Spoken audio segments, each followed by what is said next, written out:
జై శ్రీరామ్. హర్ హర్ మహాదేవ్, శంభో శంకర. అందరికీ నమస్కారం. మన సనాతన ధర్మాన్ని మనమే రక్షించుకోవాలి. మన దేవాలయాలను మనమే అభివృద్ధి పరచుకోవాలి.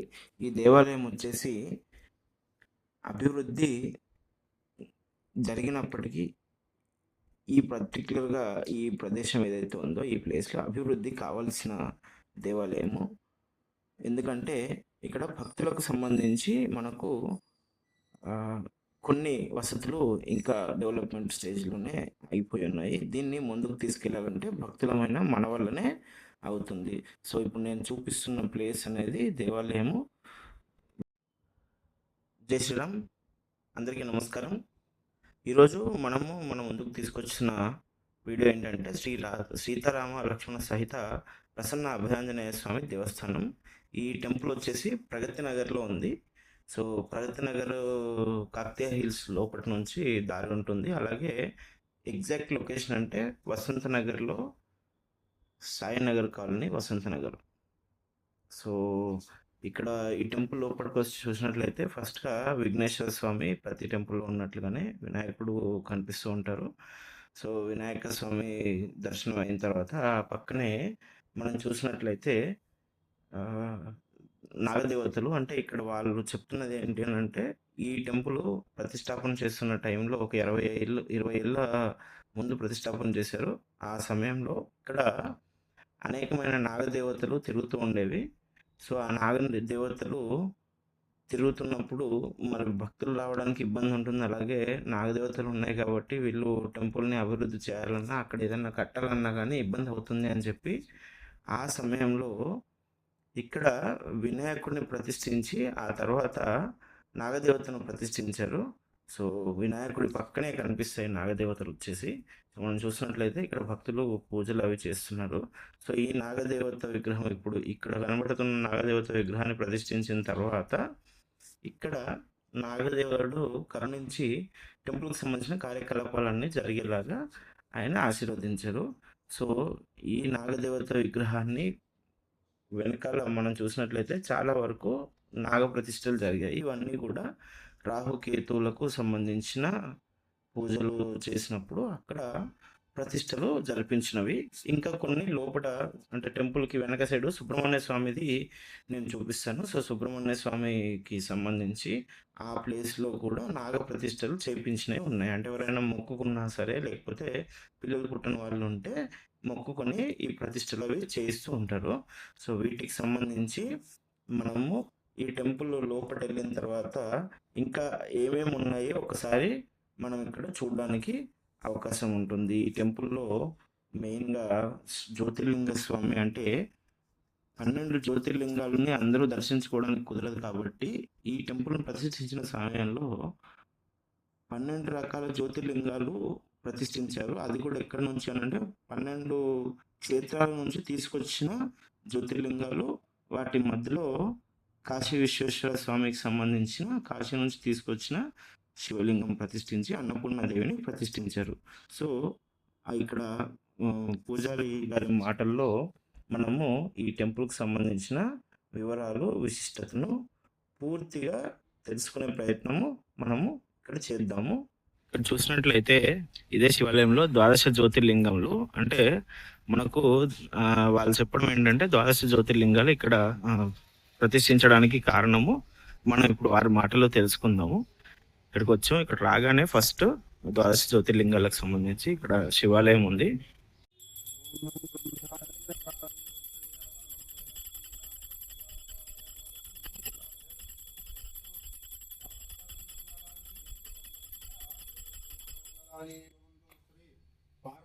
జ్యోతిర్లింగేశ్వర స్వామినే నమః. హర నమ పార్వతీపతయే హర హర మహాదేవ హర శంభో శంకర. పార్వతీ జ్యోతిర్లింగేశ్వర స్వామినే నమః. గురుగారు నమస్కారం అండి. అయితే ఈ ఆలయ విశిష్టత ఏంటి, అసలు ఈ జ్యోతిర్లింగాలు ఇక్కడ ఎలా వచ్చాయి ఏంటి అనే దాని గురించి కొంచెం. మనకి ఈ ఆలయం ప్రగతి నగర్లో సాయినగర్ అనే నగరంలో స్వామివారు వెలిసి ఉన్నారు. ఈ స్వామివారి విశేషత ఏమిటంటే ముందుగా 12 జ్యోతిర్లింగాలు 12 క్షేత్రాల నుంచి ఒక్కొక్క లింగము మనం ఇక్కడ తెచ్చి ప్రతిష్ఠించాము. అలాగే కాశీ నుంచి ప్రత్యేకంగా ఈ శివలింగాన్ని తెచ్చి ఇక్కడ ప్రతిష్ఠించాము.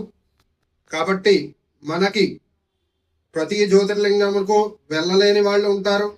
వాళ్ళందరూ కూడా మన ఆలయంకు వచ్చి ఇక్కడ జ్యోతిర్లింగాలకి అభిషేకం చేస్తే 12 జ్యోతిర్లింగాలు 12 క్షేత్రాలు వెళ్ళి వచ్చినంత పుణ్యం మనకు కలుగుతుంది. కాబట్టి ఈ స్వామివారిని ఇక్కడ ప్రతిష్ఠించారు. మనకి ఈ ఆలయంలో ఎప్పుడూ కూడా ఉదయం మహాన్యాసపూర్వక రుద్రాభిషేకము జరుగుతుంది. అలాగే సోమవారము ప్రత్యేకంగా ఉదయం 7 గంటల నుండి 10 గంటల వరకు కూడా పంచామృత అభిషేకము, మహాన్యాసపూర్వక రుద్రాభిషేకము, అలాగే అమ్మవారికి కుంకుమార్చన జరుగుతుంది. అలాగే మాస శివరాత్రి, ప్రతి మాస శివరాత్రికి కూడా మనకి స్వామివారికి మహాన్యాసపూర్వక ఏకాదశ రుద్రాభిషేకము, అలాగే నందీశ్వర స్వామి వారికి అభిషేకము, రుద్రహోమము జరుగుతుంది. ఈ పుణ్య కార్యక్రమము మనకి ఈ ఆలయంలో ఎంతో ప్రత్యేకంగా జరుగుతుంది. కాబట్టి భక్తులందరూ కూడా ఈ 12 జ్యోతిర్లింగాలను దర్శించుకుని పుణ్యతులు కావాల్సిందిగా కోరుతున్నాం. థ్యాంక్ యూ అండి. ఓం నమ శివాయ. ఓం నమ శివాయ. ధ్వజస్తంభము ఎందుకు మనకి ఆలయంలో ఉంటుంది అంటే, మన ఆలయాన్ని, మన గ్రామాన్ని కాపాడేందుకు ఈ ధ్వజస్తంభము ఇక్కడ ప్రతిష్ఠించారు. మన ఆలయంలో సాయినగరు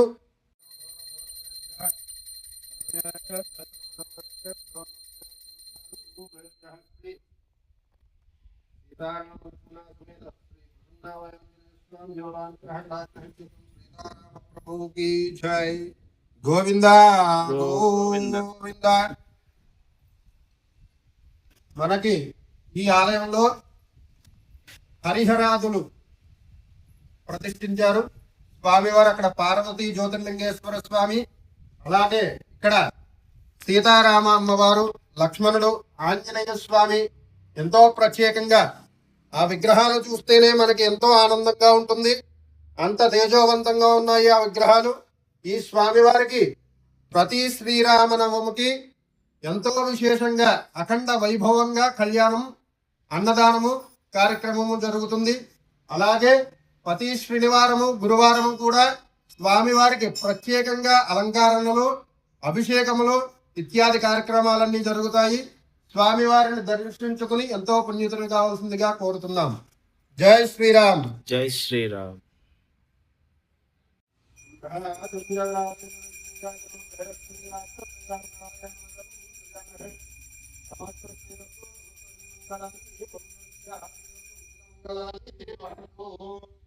శ్రీ ఆంజనేయ స్వామి నమః. ఆంజనేయ వరద గోవింద గోవింద. శ్రీ ప్రసన్న అభయాంజనేయ స్వామి నమః. ఆంజనేయ స్వామి నమః. మనకి ఈ స్వామి పేరు ప్రసన్న అభయాంజనేయ స్వామి. ప్రసన్న అభయాంజనేయ స్వామి మనకి ఎక్కడా కూడా దర్శనం ఇవ్వరు. ఈ ఆలయంలో మనకి ప్రసన్న అభయాంజనేయ స్వామి అని ఈ స్వామి మనకు దర్శనమిస్తారు. ఈ స్వామి ప్రత్యేకత, పెళ్లి కాని వారికి వెంటనే పెళ్లి అవుతుంది. మన కార్యసిద్ధి జరుగుతుంది. ముందుగా మనం ఏ కార్యం అయితే అనుకుని ఈ స్వామి వారికి నమస్కారం చేసుకుని వడమాల సమర్పణ, ఆకు పూజ ఇత్యాది కార్యక్రమాలు చేసుకుంటే మీరు ఏ పని అయితే అనుకుంటారో ఆ పని వెంటనే శీఘ్రమవుతుంది. వెంటనే ఆ పని జరుగుతుంది. ఈ స్వామి వారికి ప్రతి మంగళవారము, శనివారము కూడా మహాన్యాస మన్యసూక్త విధానంగా అభిషేకము జరుగుతుంది. పంచామృతాలతో మన్యసూక్త విధానంగా అభిషేకము, పూజ, ఆకు పూజ, నాగవల్లి పత్రము అంటే తమలపాకుల పూజ, తమలపాకులు మాలా సమర్పణ జరుగుతుంది.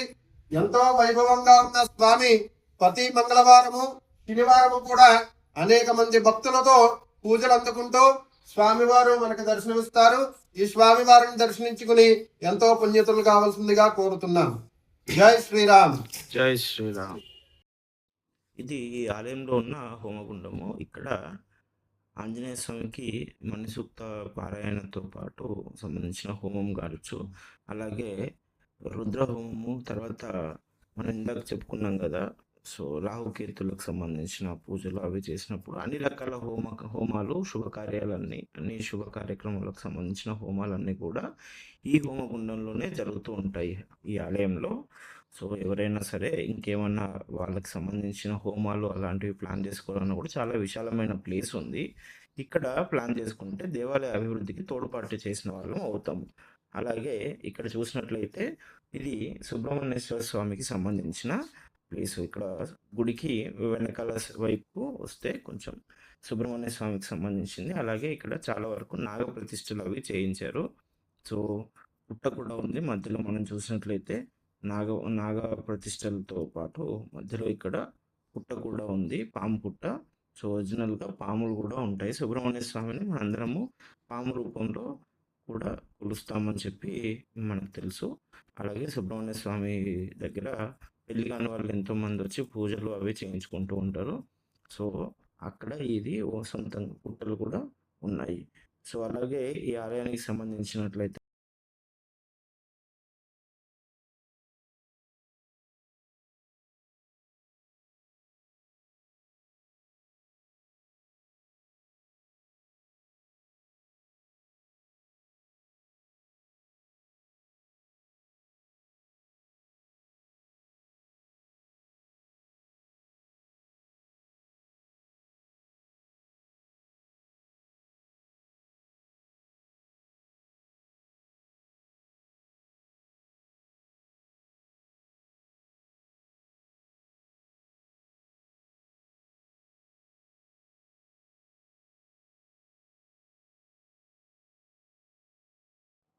ఇంకా చూసినట్లయితే ఇక్కడ నవగ్రహాలు ప్రతి ఆలయంలో ఉన్నట్లుగానే ఇక్కడ కూడా నవగ్రహాలు కూడా ఉన్నాయి.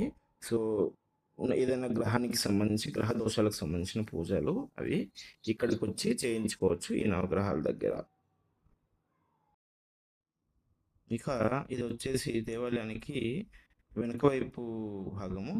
సో, ఈ దేవాలయానికి ఉన్న ఈ వెనుక వైపు భాగంలో అక్కడ గేటు ఏదైతే ఉందో దాన్ని అభివృద్ధి చేయాలనుకుంటున్నారు. ఈ తులసి దళాలతోనే స్వామివారికి, రాముల వారికి తులసి మాలను చేయిస్తారు.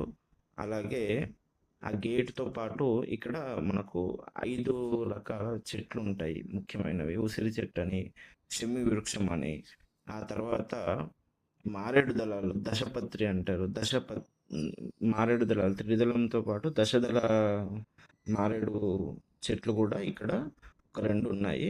అలాగే మనం చూసినట్లయితే ఆహ్, కొన్ని కొన్ని రకాల చెట్లు, పూల మొక్కలు, మందారం కావచ్చు, మామిడి చెట్టు కావచ్చు, అలా డిఫరెంట్ డిఫరెంట్ చెట్లు ఇక్కడ పెంచుతున్నారు. అయితే ఇక్కడ ప్రస్తుతానికి టైల్స్ వేసి భక్తులు తిరగడానికి అనుకూలంగా మార్చాలనేది దేవస్థానం వారు, ఆ దేవస్థానాన్ని మెయింటెనెన్స్ చేస్తున్న వాళ్ళు మనకు చెప్పిన మాట. సో, ఇక్కడ ఏమన్నా డెవలప్మెంట్ కార్యక్రమాలు చేయాలి అని అనుకుంటే దాతలు ఎవరైనా ఉంటే ఇక్కడ మనము దేవాలయానికి సంబంధించిన వారి నంబర్ ఇస్తున్నాము. వారి నంబర్కి కాంటాక్ట్ చేసి మాట్లాడవచ్చు. అలాగే ఏదన్నా సందేహం ఉంటే మీరు అక్కడ టెంపుల్కి వెళ్ళి ఒకసారి దర్శనం చేసుకోండి ముందు. స్వామివారి దర్శనాలు చేసుకున్న తర్వాత మీకు ఇంకా ఏమైనా కావాలనుకుంటే పూర్తి వివరాలు అక్కడ కనుక్కొని మనము తెలుసుకోవచ్చు. ఇదంతా టెంపుల్ వెనుక భాగంలో